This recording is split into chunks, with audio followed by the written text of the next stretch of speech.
Minister of Culture, Gender, Entertainment and Sport Olivia Grange has signalled the go-ahead for festival song competition. Now, Minister Grange made the announcement this morning at the opening ceremony for the Jamaica 60th Diaspora Conference from downtown Kingston. We're now gearing up for the highlight of the Jamaica 60 celebrations in the summer. Activities start with a bang on Sunday, July 3, when we go in search of a Jamaica 60 Jamaica gospel star, like Rising Star.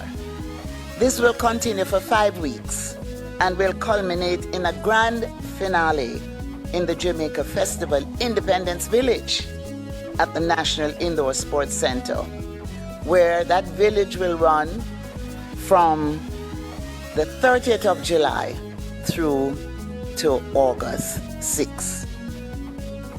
The highly anticipated Jamaica Festival Independence Village will in fact start on July 28th when we have the finals. And listen for this, ladies and gentlemen, we will have a festival song competition. The green light came after Minister Grange received backlash from the entertainment fraternity after she announced the cancellation of the event for this year, citing a lack of suitable songs.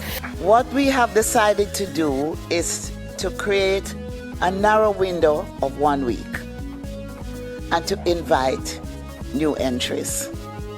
And I have been networking the industry to get good producers, good songwriters, and performers on board so we can come up with 10 songs. And we will have a festival song competition. The minister had explained that members of the adjudication panel were unable to select 10 suitable songs from the 123 entries and only agreed on 3.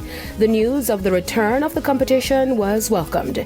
During her message to the Diaspora Conference opening, the minister also added that the 60th celebration will also see the reintroduction of the float and the street parade. On August 1, Emancipation Day, we will have our civic ceremony in National Heroes Park. And again, we are reintroducing the Independence Float and Street Parade, and that will be held on Emancipation Day. The Jamaica 60 celebration is scheduled around Independence in August. The festival song competition is one of the most anticipated components. The last 2 years, the appeal grew with the songs hitting streaming services across the world, with participants and JCDC earning royalties. I'm Deidre Gordon reporting for E! Prime.